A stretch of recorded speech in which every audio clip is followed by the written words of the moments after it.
numbers are about 2.2 million in increased earnings, 3.6 in increased home capacity, and another $200,000 in cars.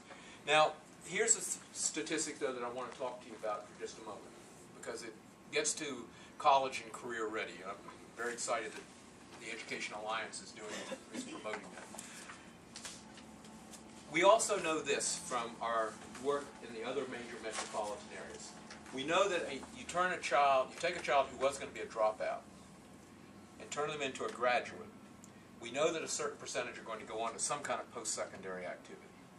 And that's very positive. And we know that nationally, of the 45 largest urban areas, we know that the average of that will be that if we take that dropout and turn them into a high school graduate, that 65% of them are going to go on to some kind of post-secondary experience.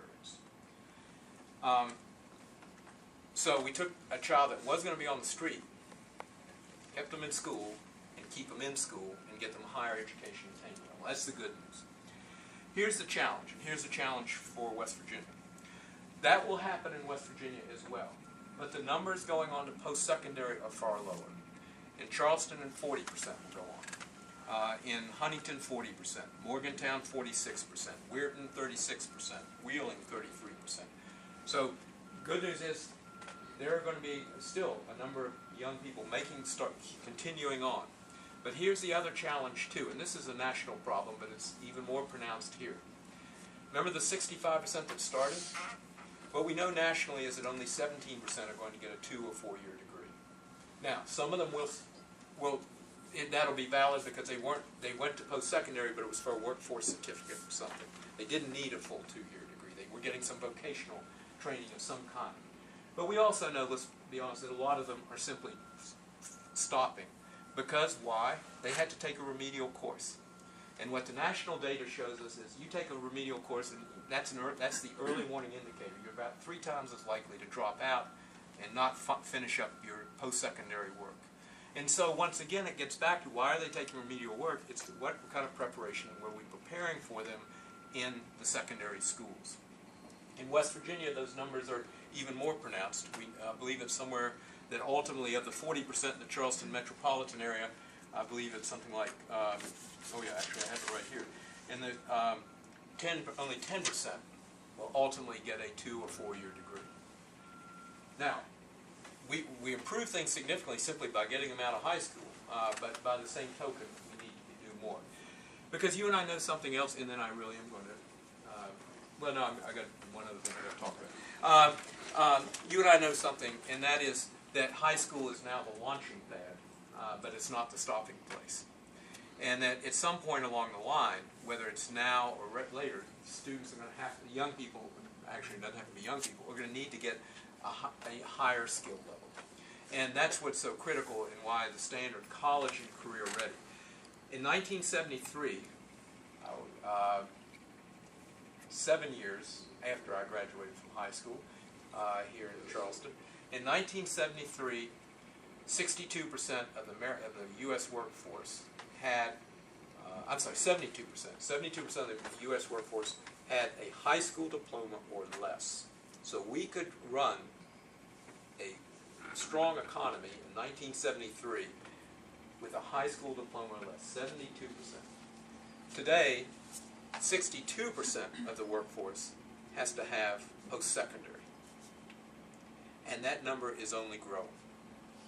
90% of the fastest growing high-wage jobs now require some post-secondary. So I don't care where we live in this country, what our occupation is, because we have seen the same thing. When I went, quick anecdote, when I left office in 2004, I went to visit 3 major industries that I'd spent time with during my public life: the coal industry, the steel industry in the northern panhandle, and the chemical industry right down the river. And when I visited them, when I graduated from high school, I didn't need a high school diploma to go to work in any of them. You could walk on down to Union Carbide, that doesn't exist anymore, walk on down to Union Carbide and get a good paying job. Today, when I went to visit those, I couldn't get in the door of any one of those without post-secondary.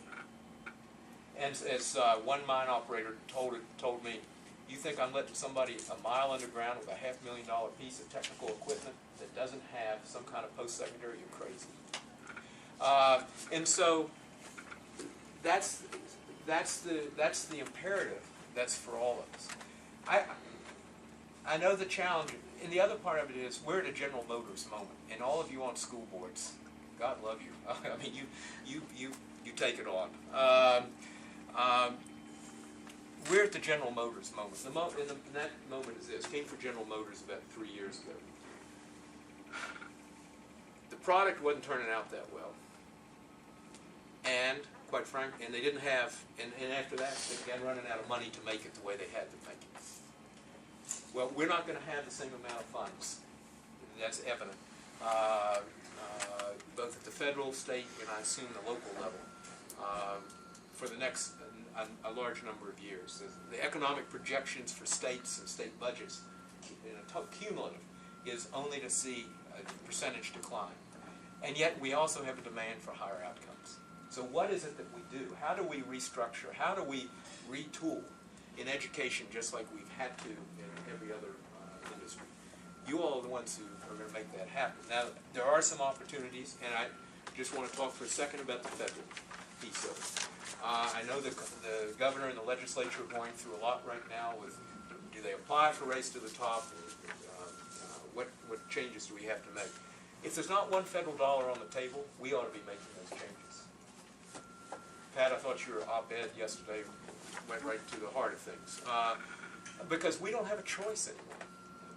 I think I can say this here. Sometimes when I say this, I'm visiting some other areas, I don't quite get it. Root hog or die.